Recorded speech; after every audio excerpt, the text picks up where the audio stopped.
दिवाली मनाते हैं। अब इसमें के फंड शुरू कर दिया, बम भटकावेंगे, कितना प्रदूषण हो जाता है। किसी की आंख में डाला, आंख फूट गई, किसी के कपड़े जल गए, किसी के खेतों में पूड़ियाँ जल गई, किसी का घर में आग लग गई, और प्रदूषण निरा। और सारी रात बड़ा है बड़ कोई मरीज है, बीमार है, उसने वो परेशानी रहे। ये कोई खुशी का तरीका है? और फिर उद्देश्य क्या? बोला इस दिन भगवान श्री राम सीता ने लेकर आया था, दिवाली वाले दिन वापस आया था, और वह गई भी तो थी कड्डी सन 2 साल पाछे। फिर वो क्यों ना मनाया जिस दिन वह माँ दुखी रही, सारी उम्र तंग पाई। इस एक दिन के दिवाली वाले दिन ने के दे दिया सीता जी को, आजीवन भटकती रही, एक जंगल में टाइम पास किया, 2 बच्चों को लेकर के रहती थी। यह कुरीतियां संतों ने हटाने की चेष्टा की तो अन्य समाज ने उसको लगाने की चेष्टा की, तो जिस कारण से भक्त और संसार के अंदर सदा से ही विरोध बना रहा।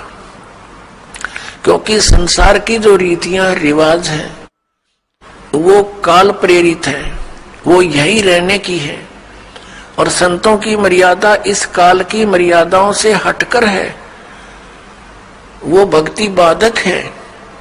इसलिए अन्य समाज के लोग कहते हैं देखो इन्होंने तो माता धोकनी भी छोड़ दी, इन्होंने तो बाबा श्याम जी भी नहीं पूज रहे हैं, ये तो ऐसे भी नहीं कर रहे हैं, ये तो दिवाली भी नहीं मना रहे हैं, ये कैसे हो गए हैं, इन तो बट्ठा बैठा दिया।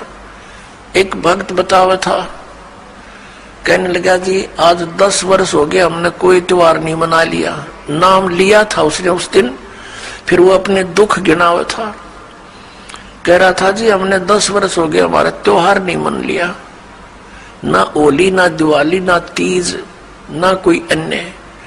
क्या कारण? कि हमारा परिवार है, कभी तो हमारे घर में कोई खुद जवान भाई की मृत्यु हो जाती है, 1 वर्ष उसकी चिंता पूरी होती है, तब तक दूसरा कोई रिश्तेदार निकट में, जैसे बहन का पति मर गया, फिर त्योहार मने नहीं, फिर कोई बिल्कुल साथ में का केताऊ का मर गया जवान, फिर ऐसे फिर लड़का मर गया, 10 वर्ष हो गया हमने त्योहार नहीं मना लिया। तो फिर इन त्योहारों को किस लिए मनाते हैं? या तो फिर भी मनाओ अगर इतने कंपलसरी है तो। ये कहने का भाव ये है यहाँ कुछ मनाने की जरूरत ना है, या तो भगवान के गुण गान की आवश्यकता है, और उस समय कोई याद रखे, ये जाने का समय याद रखे।